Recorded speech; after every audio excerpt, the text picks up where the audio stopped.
Imagine a predator you cannot see, but you feel it breathing down your neck every day. It lives in your mind, it whispers catastrophes, it paralyzes you with possibilities. That predator is anxiety, and you're not powerless against it.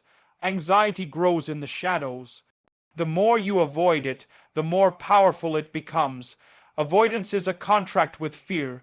You pay safety now, but you accumulate interest in dread. When you turn toward what terrifies you, even in micro doses, you begin to tame it. Voluntary exposure to the unknown rewires the brain. You reclaim sovereignty over your life by confronting what frightens you, piece by piece, step by step. Order doesn't come from hiding the chaos, it comes from walking into it with your eyes open. Most people are ruled by anxiety because they haven't articulated the battlefield. What exactly are you afraid of? Write it down, be specific. Don't let fear hide behind generalities. When you name your demons, they shrink. Vague fears multiply in silence. Clear fears can be negotiated with. This is not just therapy, it is cognitive warfare. You are mapping your own psyche so you can lead yourself out of the fog.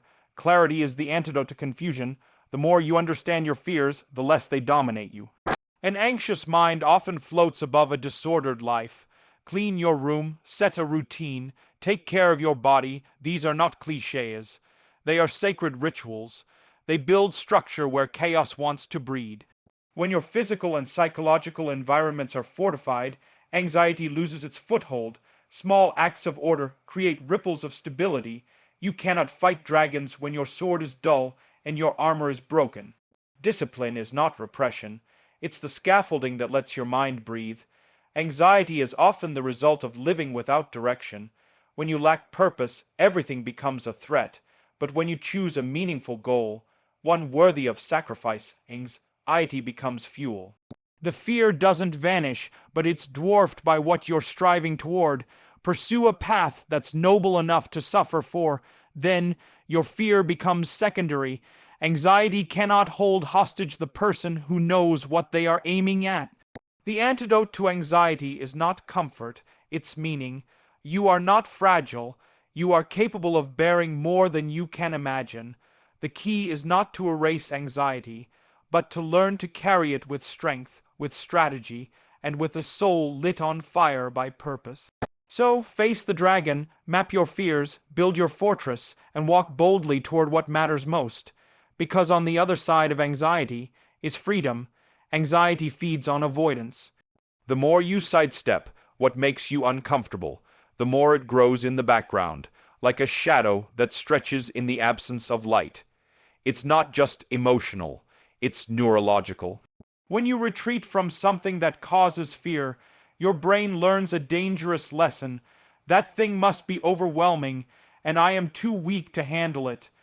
Each time you escape the discomfort, you strengthen the neural pathways of fear.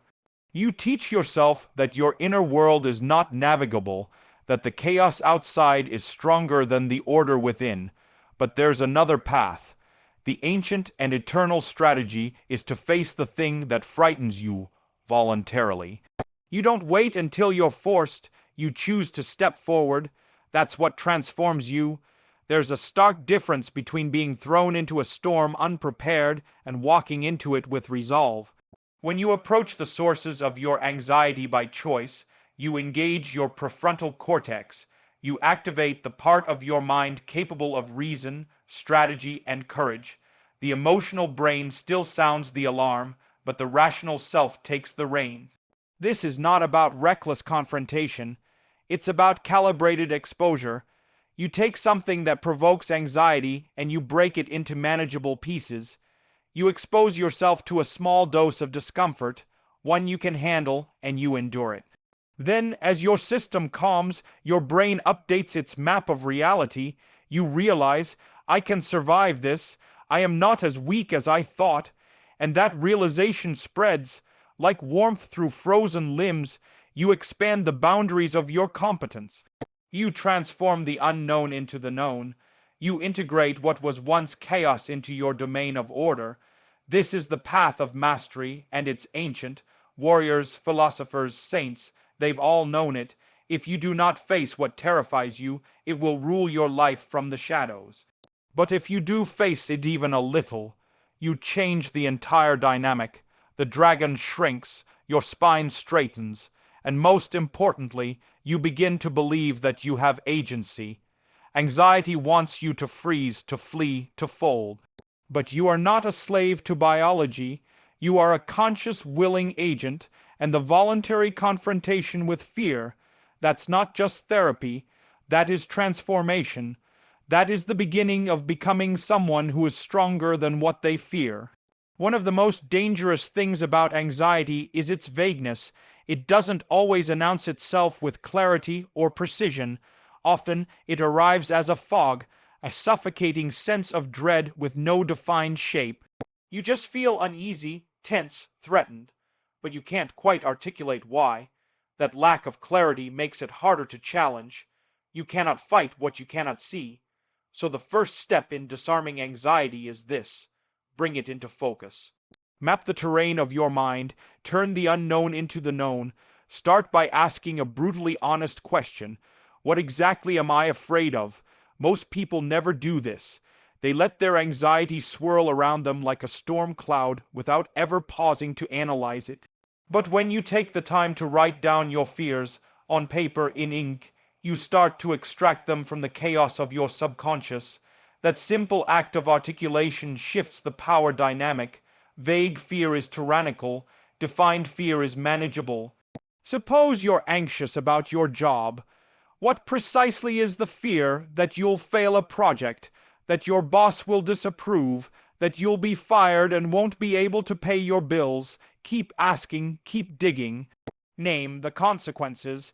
And when you've found the root, ask yourself, what would I do if that happened? This is not morbid speculation. It's strategic preparation.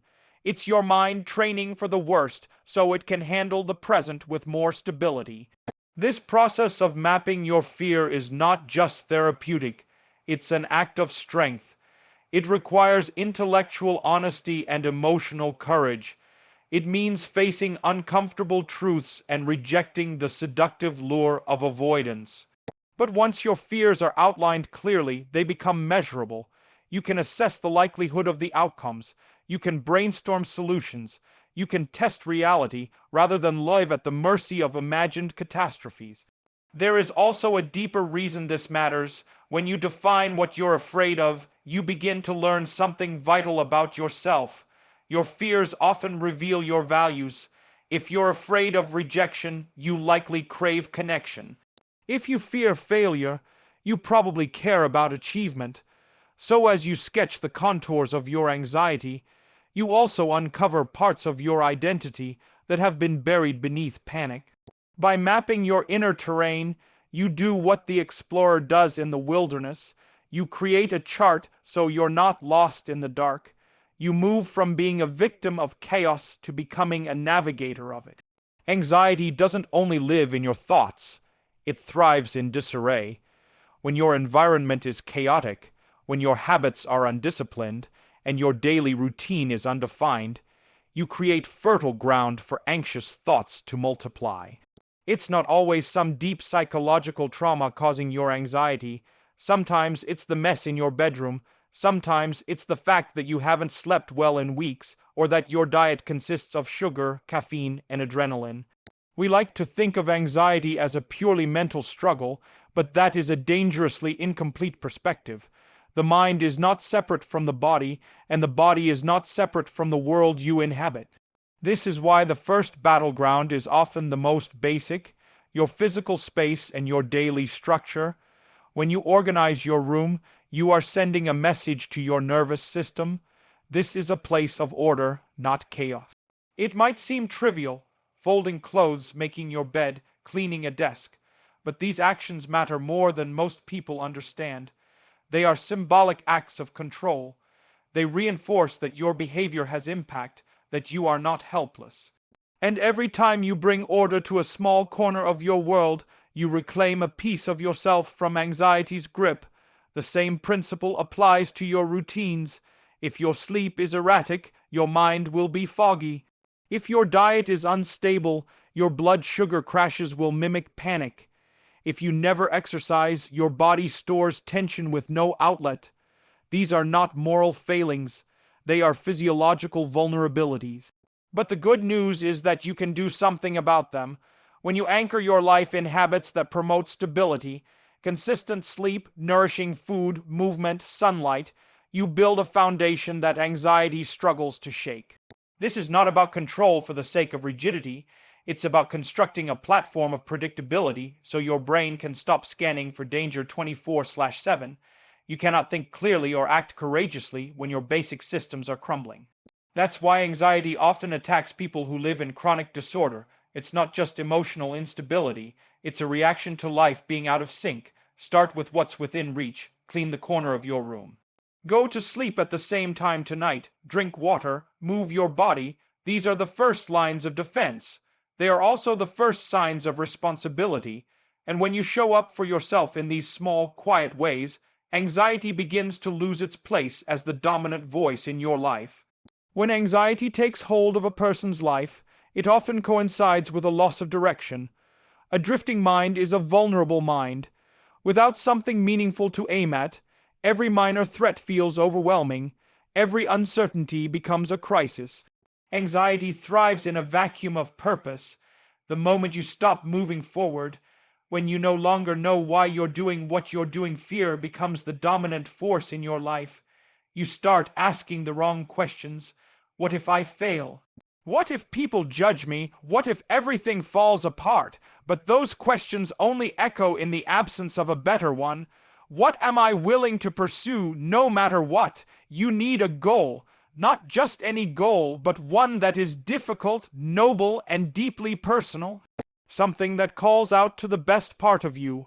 When you orient yourself toward a meaningful aim, it doesn't make anxiety disappear, but it does put it in its proper place.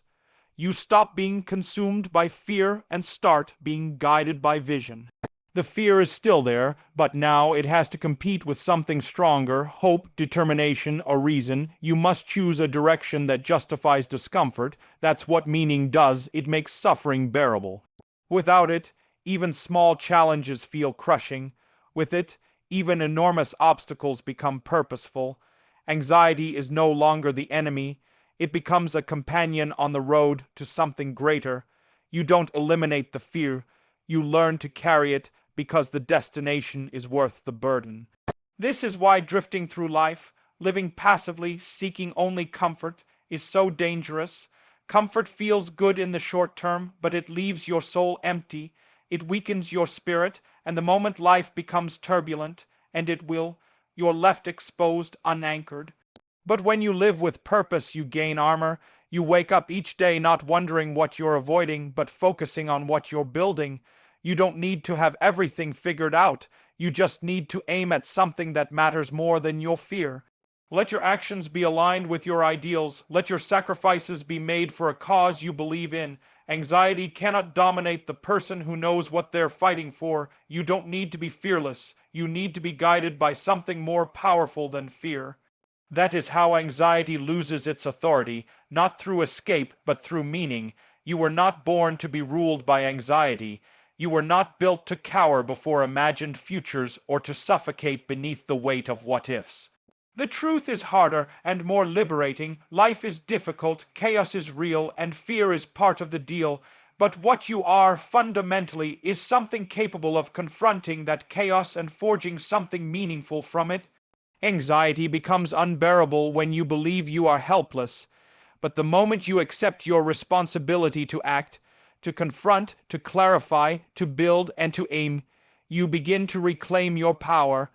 The path forward isn't comfortable, but it's transformational. You are not meant to hide. You are meant to grow strong enough to walk through the fire. You've learned that anxiety grows in the dark corners of avoidance. The more you run from it, the more power it gains. But you are capable of facing the very things that haunt you voluntarily, incrementally, deliberately. That act of courage rewires your mind. It shifts you from prey to participant, from victim to warrior. And the moment you turn and face the fear, something ancient within you awakens. That's not just a therapeutic exercise, it's a return to who you really are. You were never meant to be passive. You were meant to move forward, even trembling, into the places that demand your growth. You've also seen that the terrain of your mind must be charted with honesty and precision. Vague fears are paralyzing. Named fears can be confronted. When you define your anxiety, you remove its mask. You take back control. Then, through discipline and the structuring of your daily life, you fortify yourself. Clean the space around you, nourish your body, establish order. You don't do these things because they are easy. You do them because they are necessary. These small acts of stability become your foundation when the emotional storms arrive. You build a life sturdy enough to hold the weight of your emotions rather than being crushed by them. But above all, you need a reason. A direction, a purpose that draws you forward like a gravitational force. When you aim at something meaningful, something beyond your comfort, you stop asking whether you feel anxious and start asking whether what you're doing is worth the effort. That shift changes everything. Fear doesn't vanish, but it loses its throne. You are no longer driven by dread. You are guided by purpose. And that's the difference between surviving your life and shaping it. Anxiety might be part of the journey, but it does not get to write your story. You do. Thank you for taking the time to listen, reflect, and engage with this message. If these words sparked something in you, clarity, strength, or even just a deeper sense of awareness, then they've done their job. Overcoming anxiety is not a destination, it's a courageous way of living, and if you're walking that path, even slowly, you're already stronger than you think. As you move forward, remember this: fear will visit, but it doesn't have to stay. You have the tools, you have the power, you have the responsibility to shape your life into something meaningful, one honest step at a time. Thank you again for being here, for showing up for yourself, and for choosing growth over comfort. May this be the beginning, not the end, of your journey towards strength, clarity, and peace. Until next time, take care of your mind, your space, and your purpose. Goodbye for now, and keep going.